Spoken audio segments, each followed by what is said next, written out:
میرا سوال یہ ہے کہ اکثر ہمارے پاس کسٹمر آتے ہیں کہ ہمیں ارجنٹ میں سوٹ سلوانا ہے، مطلب 2 گھنٹے میں، 3 گھنٹے میں، 5 گھنٹے میں ارجنٹ میں سوٹ ہمیں سلوانا ہے. تو ہم سوٹ سی بھی سکتے ہیں اس کا، کیونکہ نارملی 3 گھنٹے میں، 3.5 گھنٹے میں نارملی سوٹ بن جاتا ہے کٹنگ کے اور سلائی کے ساتھ. اب میں اگر میری نارملی سلائی ہے 1100 1200 روپے، اب میں اگر اس سے ارجنٹ کے 2000 روپے لیتا ہوں، یا 1500 لیتا ہوں، یا 1600 1800، اس طرح سے اگر اضافی پیسے لیتا ہوں، تو یہ زیادہ اجرت لینا میرے لیے جائز ہے یا ناجائز ہے؟ ایسا تو نہیں ہے کہ میں کسی کی مجبوری سے فائدہ اٹھا رہا ہوں؟ جی مفتی صاحب. دیکھیے، عرف تو ہمارے ہاں یہ ہے کہ ارجنٹ کاموں پر زیادہ اجرت لی جاتی ہے، جیسا کہ دھوبی ہے.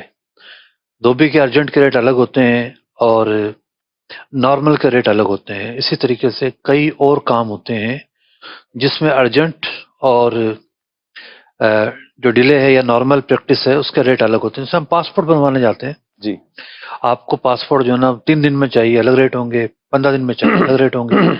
تو عرف ہے بہت ساری چیزوں پر ارجنٹ بنیادوں پر کوئی کام کرواتا ہے اور آپ اس کا ایک معقول ریٹ جو مارکیٹ میں رائج ہے اتنا ہی مانگتے ہیں.